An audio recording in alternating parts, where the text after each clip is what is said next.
Hello साथियों, multivariate procedure with are के इस कोर्स में आपका बहुत बहुत स्वागत है। आपको याद होगा कि पिछले लेक्चर में हमने एक अपना जो मीन होता है पैरामीटर म्यू, उसके बारे में one sample test of hypothesis को डेवलप किया था और देखा था कि हम उसको किस प्रकार से आर सॉफ्टवेयर में एग्जीक्यूट करते हैं। उसी कॉन्सेप्ट को आज हम अपने टू सैंपल के सेटअप में एक्सटेंड करने की कोशिश करते हैं। दोनों में क्या अंतर है? जैसे कि मैंने पिछले लेक्चर में एक उदाहरण लिया था कि एक शहर में 20 दिनों का डे टेम्परेचर लिया गया और उसके बारे में टेस्ट ऑफ हाइपोथेसिस करी गई कि वो 30 या 30 के बराबर है कि नहीं है। उसी तरीके से अगर हम उसी उदाहरण को आगे बढ़ाते हैं, हम कहते हैं आपके कि दो शहरों से 20 दिनों में डे टेम्परेचर के सैंपल लिए गए हैं और हम ये कंपेयर करना चाहते हैं कि क्या दोनों शहरों का जो औसत टेम्परेचर आपस में बराबर है। इस तरह के केस में हमारे पास क्या होगा, एक सैंपल हमारा पहली सिटी का होगा और दूसरा सैंपल हमारा दूसरे सिटी का होगा और हम ये देखना चाहेंगे कि उनके बीच में किस प्रकार की समानता या भिन्नता है। तो इस तरह के जो टेस्ट ऑफ हाइपोथेसिस में जहाँ पर हमारे पास दो सैंपल्स होते हैं उनको हम टू सैंपल्स कहते हैं। और टू सैंपल टेस्ट के केस में हम अपना टेस्ट ऑफ हाइपोथेसिस कैसे करते हैं, चलिए हम इसके बारे में इस लेक्चर में बात करते हैं। देखिए, जिस प्रकार से मैंने अपने पहले वाले केस में कुछ एजम्पशन लिए थे, उसी तरीके से हम अपने टू सैंपल टेस्ट के केस में भी कुछ एजम्पशन लेंगे।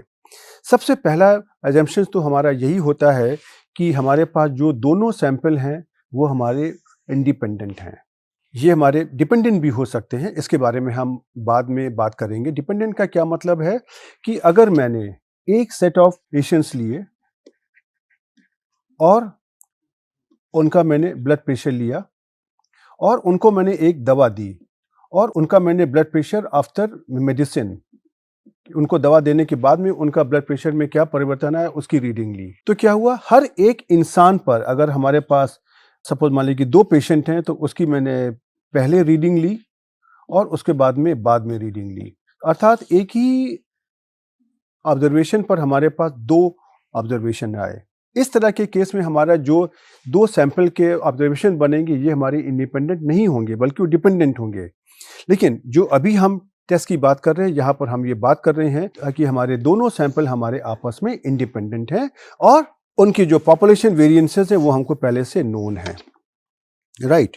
और हम ये मानेंगे कि उनका जो भी पॉपुलेशन डिस्ट्रीब्यूशन है वो हमारा नॉर्मल है। अब नॉर्मल है लेकिन अब साथ में समस्या आती है कि उनके हमारे मीन किस प्रकार के हैं और वेरिएंस किस प्रकार के हैं। तो सबसे पहले हम ये मानते हैं कि हमारे पास यहाँ पे दो सैंपल हैं और जो हमारा पहला सैंपल है उसको मैंने नॉर्मल पॉपुलेशन से ड्रॉ किया जिसका मीन था हमारा μ1 और वेरिएंस था सिग्मा 1 स्क्वायर। और इस सैंपल का जो हमारा साइज था वो था n1 और इस n1 सैंपल की साइज पर हमने इसका जो सैंपल मीन है उसको निकाल लिया है जिसको मैंने x1 बार के द्वारा इंडिकेट किया है। उसी प्रकार से मैंने अपना दूसरा सैंपल निकाला है जो हमारा नॉर्मल पॉपुलेशन से आ रहा है जिसका मीन हमारा है μ2 और वेरिएंस हमारा है सिग्मा 2 स्क्वायर और यहाँ से मैंने n2 ऑब्जर्वेशन निकाले हैं और इस n2 ऑब्जर्वेशन की बेसिस पर हमने अपना सैंपल मीन x बार 2 निकाल लिया है। और अब हम ये यहाँ पर देखना चाहते हैं कि ये जो हमारे दोनों पॉपुलेशन मीन μ1 और μ2 आए हैं ये आपस में क्या बराबर हैं, राइट। तो हमने यहाँ पे ये मैं आपको बताना चाहूँगा कि हम यहाँ पे नॉर्मल पॉपुलेशन से हम यहाँ पे अपने ऑब्जर्वेशंस निकाल रहे हैं, राइट। तो इसमें से क्या है कि जो आपका पहला सैंपल आया है ऑब्जर्वेशन का ये n1 साइज का है और ये नॉर्मल μ1 सिग्मा 1 स्क्वायर का है। जो आपका दूसरा सैंपल है सैंपल नंबर 2 ये आपका n2 साइज का है, ये आपका नॉर्मल μ2 सिग्मा 2 स्क्वायर से आया है और इसकी बेसिस पे हमने जो पहले सैंपल का हमारा सैंपल मीन है x1 बार और दूसरे सैंपल का हमारा सैंपल मीन है x बार 2। तो ये हमारा सेटअप है। अब यहाँ पे देखिए, हम यहाँ पे जो हाइपोथेसिस है उसको हम अलग अलग तरीके से फ्रेम कर सकते हैं। यहाँ पर हमने पहले आपकी H0 है, ये तो हमारी हो गई μ1 इक्वल टू μ2। इसके अगेंस्ट में अगर हमारी ऑल्टरनेटिव हम ऐसा भी कर सकते हैं टू साइडेड हाइपोथेसिस अर्थात H1 μ1 is not equal to μ2। और अगर हम एक और कॉम्बिनेशन लेते हैं कि H0 हमारी जो है μ1 इक्वल टू μ2 है लेकिन हमारी ऑल्टरनेटिव हमारी हो गई μ1 ग्रेटर देन μ2, राइट। तो दोनों में क्या फ़र्क होगा, जो पहली वाली हाइपोथेसिस तो ये तो हमारी टू साइडेड टेस्ट में आ गई और ये जो हमारी है यहाँ पे है μ1 ग्रेटर देन μ2 तो ये हमारी राइट टेल टेस्ट में हो गया, राइट। उसके साथ ही अगर हम अपनी तीसरी हाइपोथेसिस को लें तो ये हमारी क्या है, H naught mu one equal to mu two, और इसके साथ में मैंने ऑल्टरनेटिव ली है H one mu one is less than mu two. तो ये हमारा क्या हो गया, ये हमारा लेफ्ट टेल टेस्ट हो गया। और आपको याद है कि जब हमने अपने आर कमांड की बात करी थी तो उसमें से हमारा एक ऑप्शन होता है ऑल्टरनेटिव। तो जब हम टू साइडेड की बात करते हैं तो हमको TWO.SID डिसाइडेड करना पड़ता है। राइट के केस में मुझे देना पड़ता है ग्रेटर का कमांड, और लेफ्ट टेल टेस्ट में हमको देना पड़ता है स्मॉलर का कमांड, राइट। तो ये स्मॉलर और ग्रेटर देन साइन कहाँ से आते हैं, वो यहाँ से आते हैं हमारे, राइट। अब यहाँ पर हमको क्या है कि जो म्यू वन और म्यू टू हमको अननोन है, तो हम इनके बारे में इन्फरेंस निकालने के लिए हम यहाँ पे सैंपल मीन x1 बार और x2 बार को हम इस्तेमाल करते हैं। तो अगर हमको इस mu one minus mu two के बारे में कोई इन्फॉर्मेशन लेनी है तो यह इन्फॉर्मेशन हमको x1 बार माइनस x2 बार के द्वारा भी मिल सकती है, राइट। तो इस कॉन्सेप्ट का हम यहाँ पर इस्तेमाल करते हैं और हम ये एज्यूम करते हैं कि हमको दोनों sigma one square sigma two square known है, दोनों पॉपुलेशन हमारी नॉर्मल हैं, और यहाँ पे sample size n1 n2 n2 हमारे लार्ज हैं, मतलब कि मोर देन 30 हैं, राइट। अब हमको ये पता है कि जो हमारा सैम्पल मीन का डिस्ट्रीब्यूशन होता है वो हमारा normal mu one sigma one square होता है। तो यहाँ पर हमने इसको ऐसे लिख लिया, सैम्पल मीन x/2 का हमारा डिस्ट्रीब्यूशन में हमारा normal mu two sigma two square upon n2 हो जाएगा। और इसकी बेसिस पर हमने अपनी स्टैटिस्टिकल प्रॉपर्टीज़ को इस्तेमाल करते हुए ये देखा कि expected value of x1 bar minus x/2 mu one minus mu two के बराबर है, और variance of x bar one minus x/2 sigma one square upon n1 plus sigma two square upon n2 है। और चूंकि ये इंडिपेंडेंट है इसलिए जो उनका कोवेरियंस टर्म है वो आपका 0 हो जाएगा। और इसकी बेसिस पर मैंने अपनी यहाँ पे z स्टैटिस्टिक्स तैयार करी। अब आपको यहाँ पे एक बात का ध्यान देना है कि यहाँ पर हमारी जो हाइपोथेसिस थी H naught mu one equal to mu two, इसको मैंने कन्वर्ट कर लिया है H naught mu one minus mu two equal to 0, right. तो जो हमारी इसके करस्पॉन्डिंग जो हमारी ऑल्टरनेटिव हाइपोथेसिस होंगी वो भी हमारी mu one minus mu two के टर्म्स में हो जाएंगी, जैसे कि mu one minus mu two not equal to 0, less than 0, greater than 0, right. तो अगर हम इसको एक और जनरल अगर करना चाहें अगर हम, तो इसको हम यहाँ पे H naught mu one minus mu to की जगह अगर यहाँ पे हम डी भी कर सकते हैं। तो हम यहाँ पे इसको भी ऐसा भी कर सकते हैं कि H naught mu one minus mu two is not equal to D, less than equal to D, और greater than equal to D, ऐसा भी कर सकते हैं। इस बात का आपको ध्यान रखना है। और यही चीज़ देखिए मैंने आपको यहाँ पे दिखाने की कोशिश करी है। इस स्टैटिस्टिक्स को मैंने ऐसे लिखा है x1 bar minus x/2 minus 0। तो 0 ये जो है, जो मैंने डी का सिंबल यहाँ इस्तेमाल किया है, ये इसको दिखा रहा है। और इसको हमने square root of sigma one square upon n1 plus sigma two square upon n2 से इसको डिवाइड कर दिया है। तो जो आपकी बेसिक स्टैटिस्टिक्स आ गई, आप इस वैल्यू को कैलकुलेट करोगे अपनी H naught mu one minus mu two equal to 0 को टेस्ट करने के लिए, राइट। तो अब आप इसका अगर डिस्ट्रीब्यूशन निकालना चाहोगे तो इस ZC का जो डिस्ट्रीब्यूशन है ये आपका नॉर्मल 0 1 आ जाएगा। तो अर्थात अगर हमको अपने इस टेस्ट की अगर क्रिटिकल वैल्यूज़ निकालनी है या P वैल्यूज़ निकालनी है तो उनको हम नॉर्मल 0 1 से हम निकालेंगे, राइट। तो अब हम देखिए यहाँ पे आपको इसको दिखाते हैं कि अपने आर सॉफ्टवेयर में किस प्रकार से इम्प्लीमेंट करेंगे। इसके कमांड के बारे में हम पहले ही बात कर चुके हैं पिछले लेक्चर में कि हमारा इसका जो कमांड होता है गाउस डॉस टेस्ट होता है, जो हमारा एक कंपोजिशन पैकेज में होता है। उस पैकेज को हमको इंस्टॉल करना है और लाइब्रेरी को अपलोड करना है। अब उसके बाद में देखिए कमांड तो हमारा वही है, गाउस डॉस टेस्ट। बस जैसा मैंने आपको पहले बताया था उस चीज़ को आपको यहाँ पर ध्यान देना होगा, राइट। अब यहाँ पर आपको देखिए दो सैंपल हैं x और y। तो अब आपको यहाँ पर x और y दोनों की वैल्यू देनी होगी। वन सैंपल केस में आपने y की वैल्यू को लिख दिया था नल। फिर यहाँ पे आपको देना होगा मीन इक्वल टू 0, राइट। ये मीन आपका काहे का मीन है, ये आपका mu one minus mu to की जो वैल्यू है वो आपको यहाँ पर दी हुई है, राइट।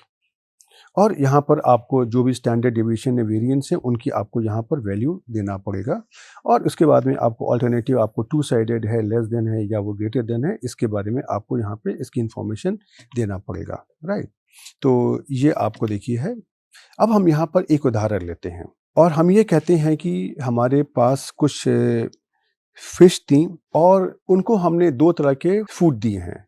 उनको खाना दिया है 2 प्रकार का और ये देखा गया कि उस भोजन के द्वारा उनका वेट में कितना परिवर्तन हुआ या उनका वेट कितना हो गया है, राइट? तो हमारे पास 2 डाइट्स थी ए और बी, तो हमने इसको अलग-अलग ग्रुप में दिया है फिश को। तो देखिए, जिन मछलियों को मैंने डाइट ए दी थी, उनका वेट में कितना गेन हुआ ये यहाँ पे ग्राम्स में दिया हुआ है और जिन मछलियों को हमने बी फूड दिया था, उनके वेट में कितना फ़र्क आया है, ये मैंने यहाँ पे दिया हुआ है। और अगर हम ये मान लेते हैं कि सपोज़ कि हमारे स्टैंडर्ड डिवीज़न हमको पता है पहले से 2 है और हम यहाँ पे ये टेस्ट करना चाहते हैं कि क्या दोनों डाइट्स को देने में जो मछलियों के वेट में अंतर आया है, उसमें कोई सिग्निफिकेंट डिफरेंस है? या डाइट को देने से उनके क्या कुछ वेट में कुछ इंक्रीमेंट हुआ है? तो अगर हमको ये देखना है कि दोनों के वेट में कोई सिग्निफिकेंट डिफरेंस आया है कि नहीं आया है, तो यहाँ पे हमारे पास H1 म्यू1 नॉट इक्वल टू म्यू2 अर्थात टू साइडेड अल्टरनेटिव हमारे लिए उपयुक्त होगा, राइट? तो हम देखिए यहाँ पर क्या करते हैं कि अपने इस डेटा को हम 2 वेक्टर में स्टोर करते हैं। यहाँ पे हमने किया XA, यहाँ पे हमने डाइट ए का डेटा ले लिया और फिर हमने डेटा वेक्टर ले लिया XB, जहाँ पर हमने बी डाइट का डेटा ले लिया और अपना गॉस टेस्ट को लगा दिया। यहाँ पर XA की वैल्यू, XB की वैल्यू, मीन की वैल्यू, स्टैंडर्ड डिवीजन की वैल्यू और अल्टरनेटिव मैंने चूज कर लिया टू साइडेड और आपको देखिए ये आउटकम आ गया। अब आउटकम को देख करके आप बहुत आसानी से समझ सकते हैं कि वैल्यूज़ क्या-क्या आई हैं। जैसे ये जो वैल्यू है t इक्वल टू -2, ये काहे की वैल्यू आई है? ये आपकी ये जो आपने एक्सप्रेशन यहाँ पे लिखा था, ये वाला x1 bar minus x2 bar divided by square root of sigma 1 square upon n1 plus sigma 2 square upon n2, ये वाली वैल्यू आई है t। और मीन आपको दिया हुआ है, स्टैंडर्ड डेविएशन दिया हुआ है। अब आपने के सॉफ्टवेयर में खास बात निकाली, ये आपकी है p वैल्यू। अब p वैल्यू आपकी यहाँ पे कितनी आएगी? 0.009 और अल्टरनेटिव आपने जो दी थी जिसने आपको बता दिया कि ये टू साइडेड है। अब p वैल्यू आपकी आ गई 0.009। अब यहाँ पे आपने अल्फा की वैल्यू को सपोज लिया हुआ है 0.05। अब आप देखिए कि p की जो वैल्यू आई है, क्या वो अल्फा से छोटी है? आंसर है, उत्तर है यस। इसका मतलब कि हमारी H0 रिजेक्ट हो जाएगी और जो हमारी अल्टरनेटिव हाइपोथेसिस x है H1, ये हमारी एक्सेप्ट हो जाएगी। इसका मतलब क्या हुआ? H1 हमारी क्या थी यहाँ पर? म्यू1 इज नॉट इक्वल टू म्यू2, अर्थात कि दोनों जो हमारी डाइट्स थी ए और बी, उनको देने से जो मछलियों के वेट में जो परिवर्तन आया है या जो गेन हुआ है, वो दोनों पॉपुलेशन में बराबर नहीं है, राइट? ये इसका मतलब हुआ। अब देखिए यही आपका ये स्क्रीनशॉट भी है। तो चलिए आगे बढ़ने के पहले हम आपको यहाँ पर इस एग्जाम्पल को आपको हम यहाँ पे करके दिखा देते हैं, राइट?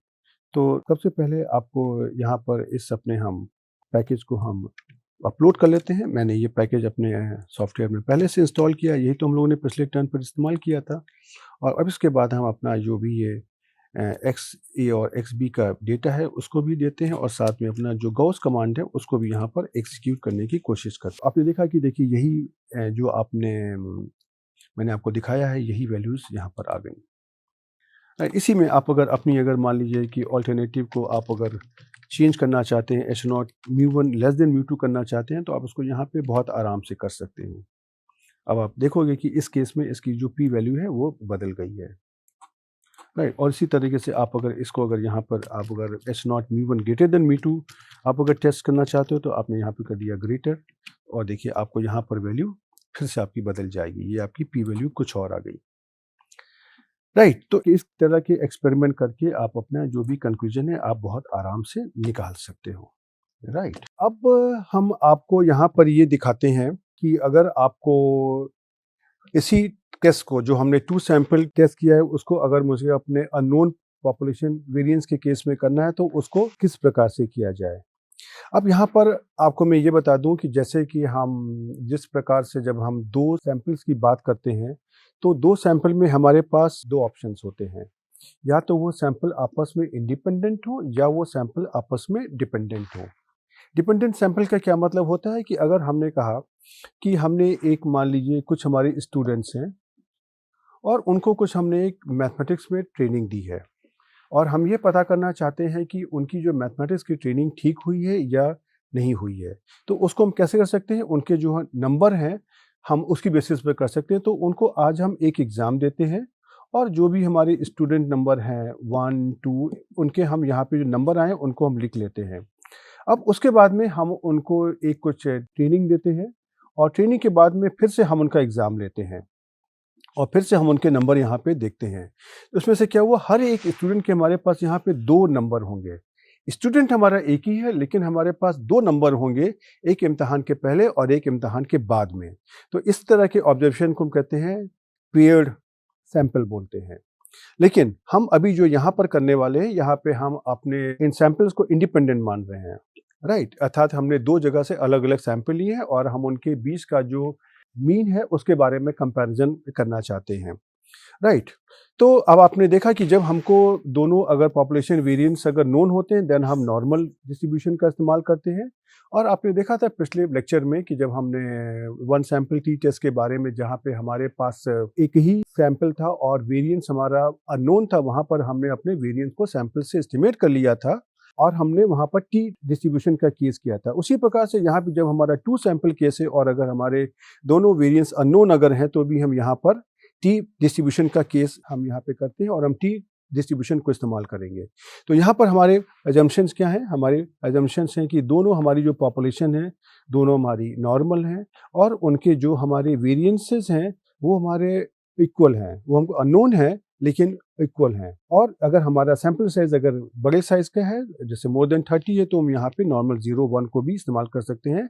जैसा मैंने पहले आपको बताया भी था कि जब टी डिस्ट्रीब्यूशन के केस में अगर हमारे पास डिग्रीज ऑफ फ्रीडम अगर 30 से ज़्यादा हो जाती हैं, तो टी डिस्ट्रीब्यूशन का केस और जो नॉर्मल का केस जो भी हमारा है, वो हमारा उनका कर्व एक सा हो जाता है, राइट? तो हम यहाँ पे देखिए उन्हीं हाइपोथेसिस को फिर से लेते हैं जो हमने पहले ली हैं कि अगर हमारी नल हाइपोथेसिस हमारी H naught mu one equal to mu two, उसके अगेंस्ट में हमारे पास 3 तरह की अल्टरनेटिव होंगी, mu one not equal to mu two, mu one greater than mu two और mu one less than mu two. और हम यहाँ पर हम ये करते हैं कि हमारे पास 2 सैंपल हमने ड्रॉ करे हैं। एक का सैंपल हमारा साइज़ है m और दूसरा का सैंपल साइज़ हमारा है n और ये हमारे नॉर्मल पॉपुलेशन से आ रहे हैं जिनके पैरामीटर हमारे पास म्यू1 सिग्मा 1 स्क्वायर और म्यू2 सिग्मा 2 स्क्वायर है, राइट? तो इस केस में क्या है, चूँकि हमको पॉपुलेशन मीन म्यू1 म्यू2 दोनों हमको अननोन होते हैं, तो हम इसमें से म्यू1 माइनस म्यू2 के बारे में हम अपने स्टैटिस्टिकल इन्फरेंस निकालते हैं। क्यों? इस नल हाइपोथेसिस को, जैसा मैंने आपको पहले बताया था, हम इसको म्यू1 माइनस म्यू2 इक्वल टू 0 के फॉर्मेट में भी लिख सकते हैं। तो हम यहाँ पर ये एज्यूम कर रहे हैं कि दोनों हमको सिग्मा 1 सिग्मा 2 दोनों हमको अननोन है, राइट? तो अब हमको ये पता है कि जब अगर हमारा x हमारा नॉर्मल होता है तो उसका जो सैंपल मीन का डिस्ट्रीब्यूशन हमारा भी नॉर्मल होता है और उसका मीन हमारा होगा म्यू1 और variance sigma 1 square upon m। उसी तरह से दूसरे रैंडम वेरिएबल के केस में हमारा जो सैंपल मीन है y बार है, उसका भी डिस्ट्रीब्यूशन हमारा नॉर्मल होगा, उसका मीन हमारा म्यू2 होगा और उसका वेरिएंस हमारा सिग्मा 2 स्क्वायर अपॉन n होगा। उसकी बेसिस पर हम अपने जो भी स्टैटिस्टिक्स के जो टूल्स हैं उसके द्वारा हम ये दिखा सकते हैं कि expected value of x bar minus y बार हमारी म्यू1 माइनस म्यू2 के बराबर होती है। और यहाँ पे अब हम अपना पूल्ड वेरिएंस हम लगाते हैं और पूल्ड वेरिएंस में हम क्या करते हैं, हम अपने x और y दोनों के जो m और n सैंपल हैं उनके द्वारा हम अपने सिग्मा स्क्वायर को एस्टिमेट करने की कोशिश करते हैं, राइट? तो अभी देख लेंगे ये हमारा इस प्रकार का है 1 upon m plus n minus 2। ये समेशन हमारा एक्साइज के ऊपर है, m वैल्यूज़ के ऊपर, और ये समेशन हमारा y की वैल्यू के ऊपर है जो हमारे n संख्या में है। और उसी की बेसिस पर हम अपना जो भी टेस्ट स्टैटिस्टिक्स है उसको इस प्रकार से डिफाइन करते हैं। आप अगर देखोगे तो टेस्ट स्टैटिस्टिक्स हमारी ये आ गई, TC is equal to x bar minus y bar minus 0। 0 हमारा क्या दिखा रहा है? 0 हमारा जो म्यू1 माइनस म्यू2 इक्वल टू 0 का जो ये वाला 0 है वो यहाँ पर दिखा रहा है।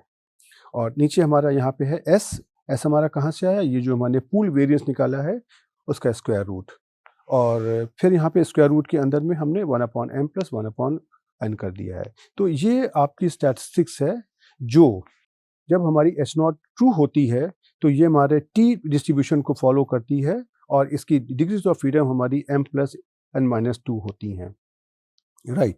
तो अब अगर यहाँ पे हम अपने नॉर्मल 0 1 के भी डिस्ट्रीब्यूशन, अगर हमारा सैंपल लार्ज है तो उसके हम इस्तेमाल करते हुए पी वैल्यूज़ को निकाल सकते हैं, या हम अपने टी डिस्ट्रीब्यूशन को भी हम यूज़ करते हुए हम टी डिस्ट्रीब्यूशन से उसकी प्रोबेबिलिटीज़ को निकाल सकते हैं। लेकिन इसमें मुझे कोई समस्या नहीं है, क्योंकि हम अपना जो सॉफ्टवेयर की बेसिस पर हम जो भी टेस्ट ऑफ हाइपोथेसिस कर रहे हैं वो हमारा पी वैल्यू के ऊपर डिपेंडेंट है। तो इन चीज़ों के बारे में हमारा आर सॉफ्टवेयर उनको अपने आप से कंसीडर कर लेता है। तो चलिए अब हम आपको यहाँ पे एक छोटा-सा उदाहरण लेते हैं और उसके आपको करके दिखाते हैं हम। यहाँ पर मैंने क्या किया कि हमारे पास यहाँ पे 2 इंडिपेंडेंट सैंपल हैं, लेकिन उनका पॉपुलेशन वेरिएंस अननोन है। तो यहाँ पे क्या है, हमारे पास कुछ फिशेज़ हैं जिनको हमने 2 तरीके के डाइट्स दिए, खाने का सामान, जैसे डाइट ए और डाइट बी। और हमारा ऑब्जेक्टिव ये है कि हम ये देखना चाहते हैं कि उन 2 डाइट्स को दे करके क्या उनके वेट में कुछ अंतर आया है। तो जो हमारी जिन मछलियों का को हमने डाइट ए दिया है, उनको हमने यहाँ पे उनका जो भी वेट में गेन हुआ है ग्राम्स में, उसको लिख लिया है और उसको हमने एक डेटा वेक्टर XA के अंदर हमने स्टोर कर लिया है। उसी प्रकार से जो हमने बी डाइट जिन मछलियों को दी है उनका हमने डेटा यहाँ पे लिया है और उसको मैंने XB डेटा वेक्टर के अंदर स्टोर कर लिया है। और इस केस में हमको स्टैंडर्ड डेविएशन हमको अननोन है, वेरिएंस नहीं पता है, राइट। पहले के केस में हमको, आपको याद होगा कि ये नोन था और हम यहाँ पे टेस्ट करना चाहते हैं कि क्या दोनों डाइट के द्वारा जो उनका वेट में परिवर्तन आया है उसका क्या अंतर कुछ सिग्निफिकेंट है, अर्थात दोनों की डाइट को देने से जो उनका वेट में इंक्रीज हुआ है कि नहीं हुआ है, ये हम देखना चाहते हैं, या कोई इंक्रीज हुआ है कि नहीं हुआ है, ये हम देखना चाहते हैं। उसके लिए हमारे पास एक उपयुक्त हाइपोथेसिस ये होगी कि हम H1 को ले लें μ1 नॉट इक्वल टू μ2, राइट, और H0 हमारी रहेगी μ1 इक्वल टू μ2। अब इसको अगर आपको यहाँ पर करना अगर है तो जिस प्रकार से आपको मैंने पिछले लेक्चर में बताया था कि आपका कमांड तो वही रहेगा t.test, लेकिन आपको उसके अंदर अब जो दूसरे सैंपल की वैल्यूज़ हैं उनको भी देना है। तो देखिए यहाँ पर मैंने जैसा पहले बताया था, XA में आपका X का डेटा आ जाएगा, XB में आपका Y का डेटा आ जाएगा। पहले हमने इसको Y की जगह कर दिया था नल, और जो हमने अपनी ऑल्टरनेटिव हाइपोथेसिस ली है उसको हमने यहाँ पे 2 स्काइडेड कर लिया है और म्यू की वैल्यू हमने 0 कर ली है और पेयर्ड को हमने फॉल्स कर दिया है। क्यों? क्योंकि हमारा ये सैंपल इंडिपेंडेंट है, राइट। उसके बाद में हमने यहाँ पे कर दिया है कि variance dot equal equal to true, इसको मैंने लॉजिकली ट्रू कर दिया है। यस, हम ये एज्यूम कर रहे हैं और यहाँ पे जैसा मैंने पहले बताया था, यहाँ पे हम अल्फा की जगह 1 माइनस अल्फा की वैल्यू देंगे जो हमारा कॉन्फिडेंस लेवल है, और उसकी बेसिस पे आप जब इसको एग्जीक्यूट करेंगे तो देखिए आपको कुछ इस प्रकार का आउटकम मिल जाएगा। तो ये देखिए किस प्रकार का है, ये आपको टेस्ट के बारे में बता रहा है, ये आपको डेटा के बारे में बता रहा है, और ये जो वैल्यू आई है t माइनस 0.61, ये काहे की वैल्यू है, ये देखिए ये आपकी, ये जो आपने स्टैटिस्टिक्स यहाँ पर ये ली थी, ये इसकी वैल्यू है। यस, ये जो value x bar minus y bar divided by s into square root of 1/m plus 1/n, तो ये वैल्यू आपकी वहाँ से आई है। डिग्रीज ऑफ फ्रीडम आपकी कहाँ से आ गई, m प्लस n माइनस 2 से आ गई, और साथ में जो आपकी p वैल्यू कितनी आ गई, 0.54। और इसने आपको अल्टरनेटिव हाइपोथेसिस के बारे में बता दिया कि true difference in mean is not equal to 0, और इसके साथ में इसने आपको 95% कॉन्फिडेंस इंटरवल भी दे दिया। ये कॉन्फिडेंस इंटरवल काहे का है, ये आपका μ1 माइनस μ2 का है ये, राइट। और उसके बाद में इसने आपको, ये आपकी लोअर कॉन्फिडेंस लिमिट है और ये आपकी अपर कॉन्फिडेंस लिमिट है, और जो उसके सैंपल एस्टिमेट्स आपके आ गए, ये आपका x का मीन वैल्यू आ गया, ये आपका y का मीन वैल्यू आ गया, राइट। अब इसमें से आप इसका जब कंक्लूजन लेते हैं तो आपको ये दिखाई पड़ेगा कि आपकी यहाँ पे p की वैल्यू कितनी आ रही है, 0.54, और अल्फा की वैल्यू आपने कितनी ली है, 0.05। तो क्या p की वैल्यू लेस देन अल्फा है? नहीं, ऐसा नहीं है। इसका मतलब है कि आपकी जो H1 है, ये आपकी यहाँ पर आपका नियम क्या था, रिजेक्ट H0, कब, जब हमारी p की वैल्यू लेस देन अल्फा है। तो यहाँ पे अब p की वैल्यू अल्फा तो नहीं है, तो यहाँ पर हमारी जो भी हमारी H1 है ये हमारी रिजेक्ट हो जाएगी और H0 हमारी एक्सेप्ट हो जाएगी, राइट। तो आपने दोनों में देखिए कोई फर्क नहीं, अगर आपकी अगर यहाँ पे H0 एक्सेप्ट अगर हो रही है तो H0 आपने क्या लिया है, H0 μ1 इक्वल टू μ2 लिया हुआ है, राइट। तो ये आपकी एक्सेप्ट हो रही है, और जो H1 रिजेक्ट हो रही है, अर्थात H1 आपने क्या लिया, μ1 इज नॉट इक्वल टू μ2, अर्थात ये वैल्यू आपकी रिजेक्ट हो रही है, राइट। और देखिए ये आपका इसका स्क्रीनशॉट भी है। राइट, चलिए तो हम आगे बढ़ने के पहले हम आपको इस डेटा को ज़रा सा आपके आर सॉफ्टवेयर में भी करके दिखा दें। तो चलिए हम इस XA और XB की वैल्यू को हम अपने इस आर सॉफ्टवेयर में यहाँ पर हम ले लेते हैं, और इसके बाद में यहाँ पे आपका जो भी ये कमांड था, इसके बारे में हम यहाँ पर बात हम करते हैं, ये टी टेस्ट।